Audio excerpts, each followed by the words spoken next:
channel. Today's video is actually a really highly requested video that I've been asked to do so many times. I'm always asked so many questions about this, and it's just a topic I think I can finally talk about and feel pretty confident talking about. So you've read the title of the video, you know what we're doing. Today we're going to be discussing how I balance horses and school. So I'm currently in my first year of sixth form college, which is year 12. So that means I would have just done my GCSEs if we actually had them, and I'd be in my first year A-levels, so next year I'll be taking my A-levels, hopefully.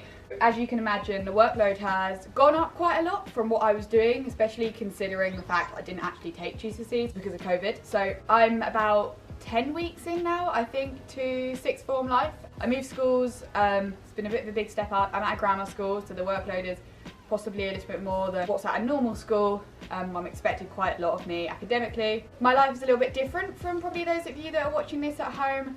I have 4 horses, I'm very lucky. 3 of them are in work at the moment. Dan is only ridden once or twice a week. Rocco's ridden about 4 times a week, and Johnny's ridden 5-6 times a week. We're going to be talking about how I manage that and how I stay on top of my schoolwork and how I maintain a social life, and also at the same time I obviously do social media, and that takes up quite a large chunk of my time when it comes to planning things, actually filming things, editing, uploading, and getting everything in order. It can be quite stressful, and this is what I found for me has worked. Before we get started, this video is sponsored by Emily Cole Illustrations, who has kindly sent me some of her new collection and her original planner collection, but we'll talk about that later on in the video. So the first thing I would say would be you need to have your priorities straight.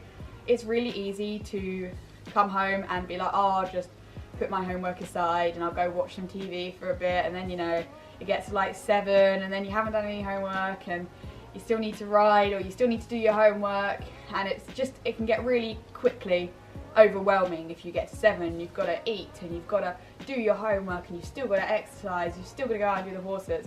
So I always try to come home. If I'm riding that day, I will try and go out as quick as I can, ride, particularly in the winter, because obviously it's so dark so early. When I get home every day, it's dark. Luckily we have floodlights now. As soon as I've done the horses, I'll come in and I'll try and get my homework done, so I'm done before dinner, because then once I have dinner I can then relax after that. So yeah, my main tip would be to make sure you have your priorities right. Don't put things off. As easy as it is to just leave everything for later, get it done as quick as you can, because then you can have the whole evening just to relax, and once you've eaten dinner you can have a shower, get ready for the next day, and it will just feel so much better than be rushing to do your work at like 10 PM. That just sucks. Leading on from that, everyone says it, and actually I've started believing in it a little bit more recently, but get a good night's sleep, because if you're staying up so late and you're working past a certain time, I find that it just doesn't go in. I just don't understand what I'm saying or writing past 10 PM. So, leading on from what I said, get everything done. Don't be doing it so late into the night. Make sure you go to bed at a suitable time. Don't stay up on your phone. I find that tricky. I will go on my phone for ages. But if you say to yourself, at this time I'm going to bed, and then stick to it, it gets easier the more you do that. Also, maybe invest in a nightlight or something. I got a Galaxy nightlight for my room, and oh my gosh, the moment it goes on, my whole mindset just changes. I go from wide awake to literally wanting to fall asleep, so highly recommend that if you look into that. Next thing I would say would be have some sort of plan for your day. Have a plan for what you're doing.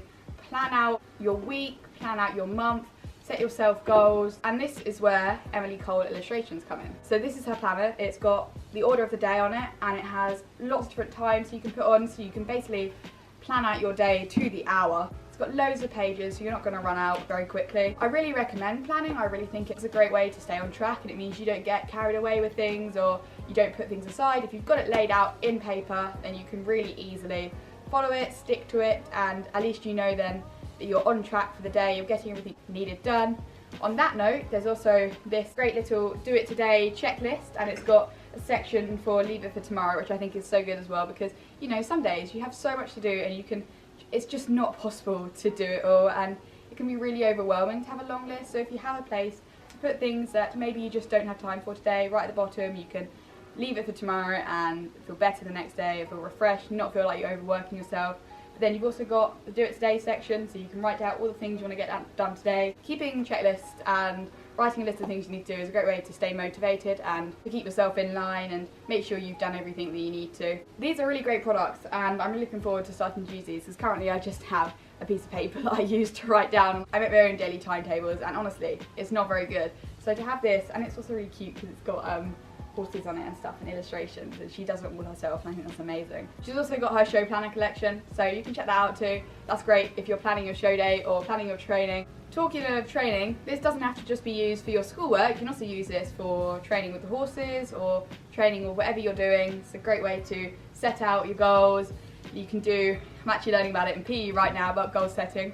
So I'm not going to go into that, but you can have long-term goals and short-term goals, and you can set them all out, plan them out, know exactly what you're doing, and feel like you're really prepared to take on whatever you have to do that day. So link is in the description if you want to check that out and get one for yourselves. Perfect in time for Christmas. It's a really nice price as well, and a really useful product to have. So I do highly recommend that. It's really useful to have a plan of your day and to know what you're doing when you're trying to balance schoolwork and horses, because then you know what you're meant to be doing at a certain time. You can stay on track and you don't get stuck on one thing and then not have time for others. I'm really guilty of doing that the whole time. Mum will know. Mum, you're watching this. You know that I'll spend so long on one thing and then not have time for another thing. So hopefully this is going to really help me stick to the daily plan. Next thing I would say is give yourself a break. Don't be working all the time. You know, you need some relaxing time. Once you've done your work, you should have the time to go out and relax or see some friends or pick up a hobby that is really nice and relaxing for you. I learned to play the guitar, and I found that is an amazing stress reliever for me. Whenever I'm feeling stressed or overwhelmed, I just pick up my guitar and play for like 20 minutes. And not only are you learning a new skill, but it's also like good for your mind, and it's not like you're on your phone or something, you're actually doing something productive, and it really helps me just chill out and not, you know, it just empties my brain of all thought. It's really good, so I highly recommend that. Next thing I would say would be eat healthy. Now, I'm quite a believer in eating when your body tells you to eat. So I know it's really common now to say that you need to eat at certain times in the day, but honestly I'm not sure I believe too much in that. I think you should eat when your body tells you. Like, your body's telling you you're hungry for a reason. But if you can eat healthy, that's really important, because like there's so many different snacks nowadays, and even if you can just go for maybe like 2 times a week, go vegetarian, that can be so good for you and really look after your body. And if you replace like a cake with an apple, then that's really healthy as well. You know what they say, healthy body, healthy mind. Eat when you're hungry, eat healthy foods. Don't eat just because, you know, you think you should be eating. Eat when you're hungry and listen to your body, because, you know, after all, it knows best. My next top tip for balancing horses and school would be to make sure you actually understand the work you're doing, because you can get so caught up in just sitting in class and not listening and not understanding what you're doing. So when it comes to like tests and doing homework, you're just so lost. So don't be afraid to speak up and ask for help and ask questions, and go home and research what you're doing so you know even more about the topic.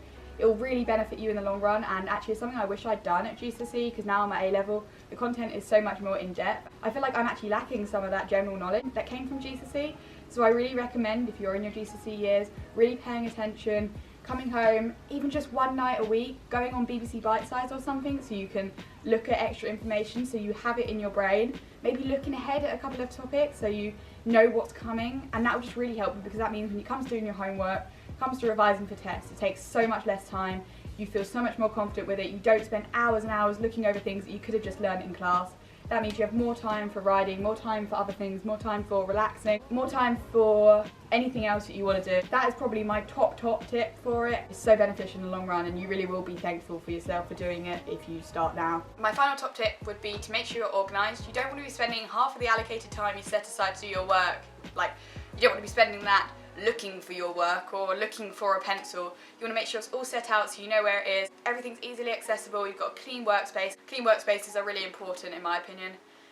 If you can also put a difference between your workspace and your area where you don't work, that's really good as well, because say I'm relaxing in my room and then I start working, it takes me so long to get out of that relaxing mindset, so I have to try and separate that. I always go and try and watch TV downstairs rather than like watching something on my phone.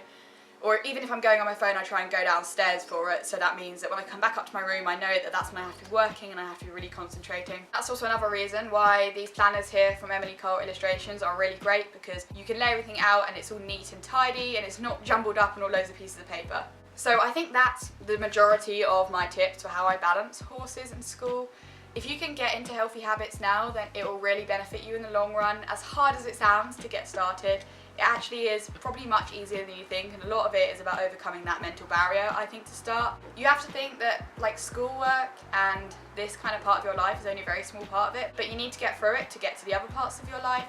And you know, exams aren't everything, but depending on what your goals are, you might have to work particularly hard, and you want to be doing the best you can, and also you want to be doing things you love too. You don't want to be spending your whole life doing revision or work. So to have that balance and be able to still spend the time doing things you love, like for example that's for me riding, that's really important, and that keeps me happy and that keeps my mental health good. Hopefully this has given you guys some tips on how to do it for yourself too, and you know, look into hopefully getting a more healthy, balanced life in the future and being able to maintain that through your school life. Make sure you check out Emily Cole Illustrations. She has some great products available and they're really useful and really cute as well, and perfect if you're looking for some Christmas presents. Thanks again to Emily for sponsoring this. I really appreciate it, and I'm really excited to share this with you guys so you can actually see what I use and how it helps me. Thanks again for watching. I really hope you guys found it useful and hopefully informative, and hopefully answer some of the questions I always get in my DMs. And I will see you guys very soon.